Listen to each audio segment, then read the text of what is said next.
Hello बच्चों, आइए इस प्रश्न को हल करते हैं।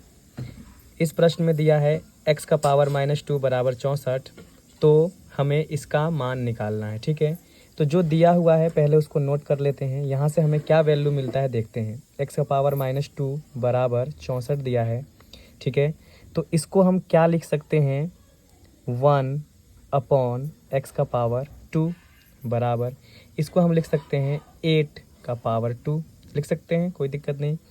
अब देखिए 1 के ऊपर स्क्वायर लगा लो, कोई फ़र्क नहीं पड़ता है, तो हम इसको लिख लेंगे 1/x का पावर 2 बराबर, इसके जगह पर हम लिखते हैं 8/1 का पावर 2। अगर हम 1 लगा लेते हैं तो भी कोई भी परेशानी नहीं होती है, ऐसा हम कर सकते हैं। ठीक है, अब देखिए ये स्क्वायर है, ये स्क्वायर है, स्क्वायर से स्क्वायर क्या हो गया, कट गया, तो हमारे पास बचता है 1/x बराबर 8/1।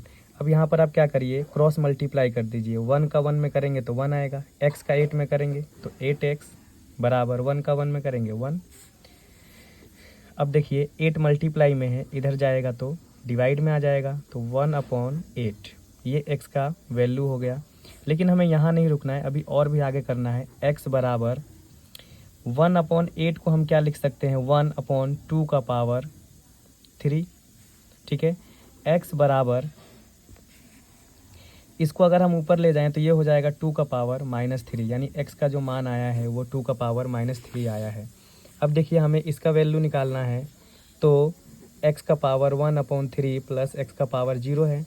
अब x की जगह पर हम क्या रख सकते हैं, 2 का पावर -3, तो हम यहाँ लिख देंगे 2 का पावर -3 और इसके ऊपर पावर है 1/3 प्लस x का पावर 0, तो x का पावर 0 मतलब किसी भी संख्या के ऊपर या किसी भी वेरिएबल के ऊपर पावर 0 होता है तो उसका वैल्यू 1 होता है। ठीक है, अब देखिए पावर के ऊपर पावर है, तो जब भी पावर के ऊपर पावर हो तो उसमें मल्टीप्लाई कर देते हैं। तो 2 का पावर -3 मल्टीप्लाई 1/3 प्लस 1, 3 से 3 कैंसिल हो गया, अब बचता है 2 का पावर -1 प्लस 1।